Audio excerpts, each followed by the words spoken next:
coaching staff, it just made me wonder, maybe offense is different than defense, but how much of your scouting of an opponent is something other than watching game tape? Well, in this day and age, because of coverage and social media, you can get a lot. And there's a lot of times where we all do it. You'll just Google, freeze that. Hey, there's a guy over there in the shirt that's injured. Who's that guy? Or looks like they were in a 4 down front or a 3 down front or blitzing. So there's a lot of information out there. And, in the first game, we have a new defense coordinator. So we're watching tape. Coach Spencer, that we know, was at Oklahoma State with Coach Yursich. He was at Oklahoma State when I was at Oklahoma. Competed against him. So, we're looking at Charlotte tape and where he was last year. So, there's a lot of information. But in this day and age of social media, you gather a lot, and we all kind of creep and follow everybody, I guess. Pass catching tight ends seem to get so much of the attention that it's easy to kind of come away with the conclusion that that's the direction the position is going. Say it again, please. Pass catching tight ends get so much attention, it's easy to think that that's the direction that the position is going. But is there still a real premium on tight ends who are really good blockers? Well, to be a complete player, you have to block. If you look, you can just Google up, but I'm not sure the numbers, but the guy that won the Mackey Award last year probably had 60 catches, if that. And you're playing, like last year, Luke Farrell played 600 plays. So if he has 60 catches, which would be a lot for what we've done around here, what do you do on those other plays? So most of the time you're playing without the ball. It's very much a developmental position because in spread football, everybody's playing with big receivers.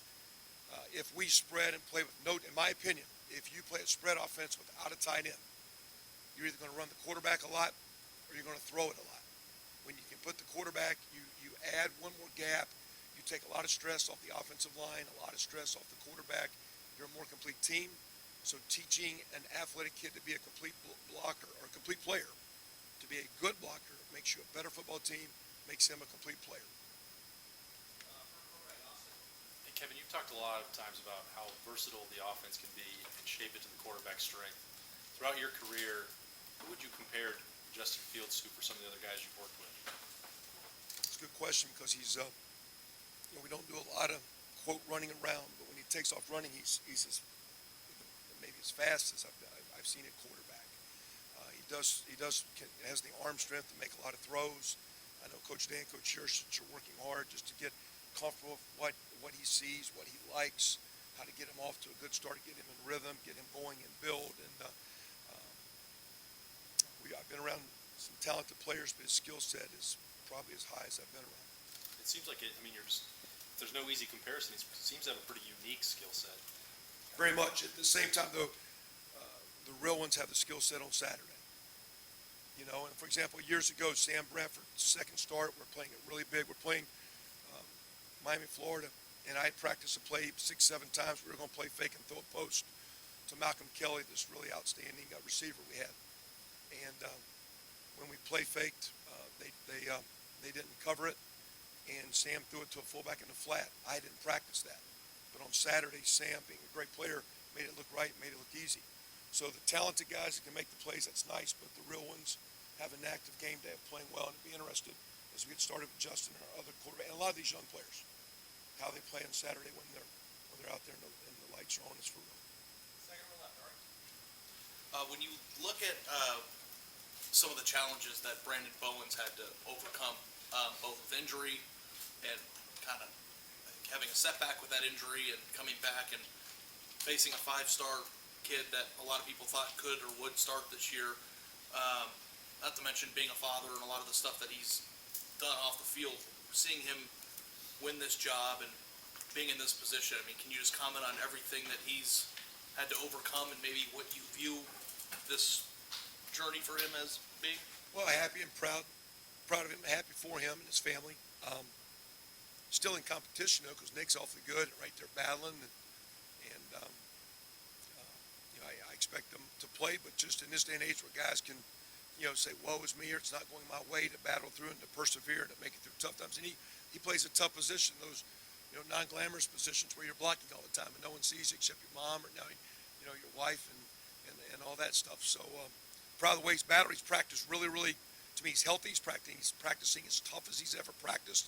He's practicing as low with great pad level in the run game. He's had a tremendous preseason, and he needed to. Our football team needed him too. At the same time, so is Nick Petit Ferrer. Nick's played well too. So we got some good depth there, and congratulate Brandon on a great spring and, preseason. He has played. He has started. I think in 2016 he was playing some tight end in a big package that was done here years ago. So he's played. He's in a fifth year and played some football. So he's not a rookie, and I expect him to play well. It'll be interesting to see. I think Nick will get in the mix and play a lot too this year. One other unrelated question. How do you guys balance the need to keep Justin in games as long as possible to gain experience, considering his age and inexperience, and also protecting him, keeping him healthy? Well, I mean, that's, you got to pick your spots. Of course, any play you can have critical error, and that quarterback can be exposed because the ball's in his hand every play. So it's going to do a great job. Not the line, the backs, the tight ends, and protection, and being in the right place, receivers, and timing, and route running. Every play that wide receiver's beating the defensive end rushing. He's not beating that cornerback. Everything's in relation to time. So we've got to be smart with it. At the same time, things can break down, and Justin's got to do a great job protecting himself. So we'll do everything we can to minimize him being in harm's way, but we got to go out and score as many points and start at one drive at a time and make sure we can find victory in game one and build from that. So our plan, as always, has been as you run the quarterback, he's still your quarterback, and you must protect him. And we'll do everything we can to do that. Kevin, you talked about Nick playing, Brandon playing at right tackle. Ryan said you guys can play as many as 7 or 8 offensive linemen. How do you balance that, rotating those guys up front with making sure that you still have a cohesive unit on the offensive? That'll be, I think, a feel on the sideline that Coach Dudrava will have, as you go through the game and look in the guy's eyes and the feel. Does the guy need a blow? Does the guy need to sit down and calm down? Does the guy need some motivation? Does the other guy practiced and played well enough that he's going to help us? So there's different, to me, ways in each game that could happen. I don't think it's a revolving door. I do feel comfortable. I think I think Josh Alby's had a tremendous preseason. I think we're 4 deep at tackle. We're going to need those guys. We've talked a lot about Josh Meyer. Harry Miller's had an outstanding preseason as a young freshman playing a position with a lot of stress. I think we're very solid offensive guard with Wyatt, with Jonah, Gavin Cupp in there. I mean, there's some depth, there's some experience. So I think Coach Stud just play it by ear. If a guy needs a blow, I don't think we put the whole second team unit out there. I think you do let guys get used to playing together, working in combination, bumping off twist, working double teams. But I think to say we're just going to play 5 every game, I don't think that's the case. I think Greg will just get a feel and move as we go. We got to be careful because we don't want to lose our rhythm as an offense. We got to take care of that quarterback. We got to play all those different running backs, tight ends, receivers, but you don't want to lose your flow and rhythm as an offense. What are the things that stand out to you when you're studying FAU's defense? What are some of the challenges they're going to present to you guys that you got to be prepared for? One of the challenges is you watch what they did last year and you watch their personnel, then you have a new defensive coordinator, and you're watching another team, and sometimes those visions start blurring together. And a year ago, is he doing certain things because that fit personnel, things that they could do in their fronts, their blitzes and coverages. Now he's at a different place, different athletes. They were very successful when Coach Spencer was at Charlotte last year. I think they finished the year 20th or 22nd in total defense.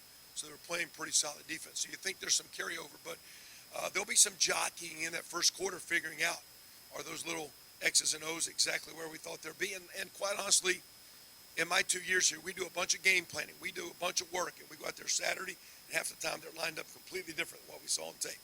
And your ability, you have a game plan until you get punched in the mouth. You have a game plan until a coordinator puts something out there different, and your ability to adjust as a coach, but also as players and as a young quarterback will help your offense flow. You've been a head coach as well as an assistant. Ryan stepping into a job, first time ever. What has struck you as he's made this transition about how he's changed or how he's adapted to this new role? Yeah, I think you said it right there is how he's changed, because he's in a different role, but in some ways I think he's tried to continue to be himself. I thought he did that last year. I thought he did a great job of leading our football team in an interim role and trying to take the message, but in his words, his way, to not create something new, to try to reinvent things. But and I think that's a quality of a strong leader. I've been unbelievably impressed with his attitude, his energy. I've also been impressed with him just trying to be himself. I think he's got a lot of great strengths and he's going to do an outstanding job this year and in the future. You've coached under some great coaches without comparing him specifically to any of them. Is there something that does strike you in terms of he handles this in a certain way that reminds me of so-and-so? It's different because, Coach Stoops was a defensive guy and Ryan's an offensive guy. So sometimes, but Coach Stoops had a confidence of, here's what we're doing, but you didn't feel like he was micromanaging a lot. At the same time, it could be very direct in time. Hey, here's what we're doing. Move on. We're doing this and this and this. I think Ryan has some of those strengths where he connects with people, but I think also he's very much as a way of getting his view that you feel like he's like pushing it down you. So again, I've just got a lot of respect for him as a coach, a lot of respect for him as a person, watch him as a dad and a husband. I think he's just a tremendous person. I think he's going to have a tremendous career. And we'll see how it goes when the whistle tee it up and we start getting these games rolling here. Got time for just a couple more for coaches. I want to start to get players in here, folks. Time for two more. Over to the left, Doug. Kevin, you had so much success as an offensive coordinator and play caller. Then when you became a head coach, what was that transition like for you in terms of this is what I do well, this is what I've always done well, but now I'm in charge of a team? And then, just what advice would you have for a guy like Ryan who's going through that now? Well, a little bit different because at that time we had 9 assistant coaches. Now we have 10. So we have 5 on offense, 5 on defense, plus the head coach.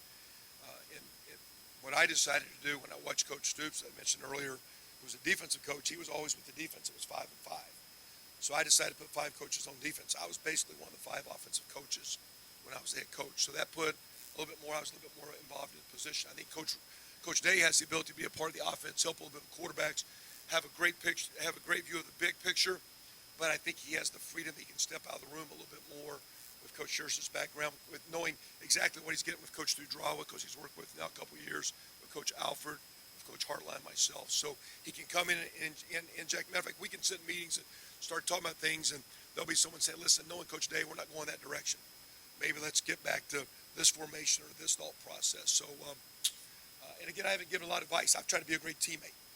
So I trust him as a leader, and I've tried to do everything I can. As an assistant coach, someone said to me years ago, your job is to assist the coach. And I've tried to do as much as I can to be a great assistant and help him and help our team win. And again, I think he's doing a tremendous job for our football program. Fourth row middle. Murph. Kevin, going back to your game planning for week 1, Coach Hafley said it's a lot about us doing what we want to do, no offense to the opponent. On the offensive side of the ball, how much is that the case? I know you said you've scouted a lot, but how much is it about doing what you guys want to do and running your plays and kind of figuring things out as you go? There isn't always, it's about you factor. As far as you coming ready to take care of the football, take care of the quarterback, be physical, have your balance, run and pass. At the same time, defenses are so multiple in what they're doing that you got to have the ability to adjust. So we have to recognize where they're at, where they're coming from, so that we get certain looks we're not ready for, that we can't protect our quarterback. We can't get the running game on schedule. So we have certain goals that I think are very much us generated and how we need to play.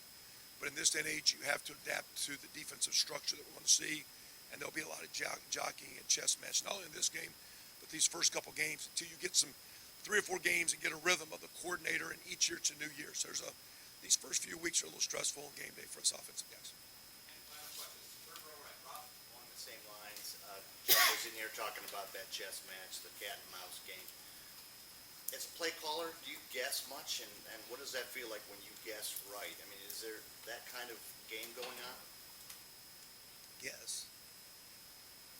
Based on knowledge and facts. I wouldn't stay here so late at night if we were guessing all the time.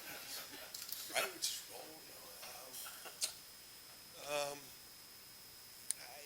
I don't know. I mean, I think sometimes you say guessing because you got to play a thing's going to work at certain looks. I think the beauty of Coach Meyer, what he brought to me, is that you got to have a lot of answers. So when you call a play, it's sound against a lot of things, and that makes you when you're going through right now, we're looking at, okay, we're talking about their defense. What if they come down to 4 down front? What are we doing?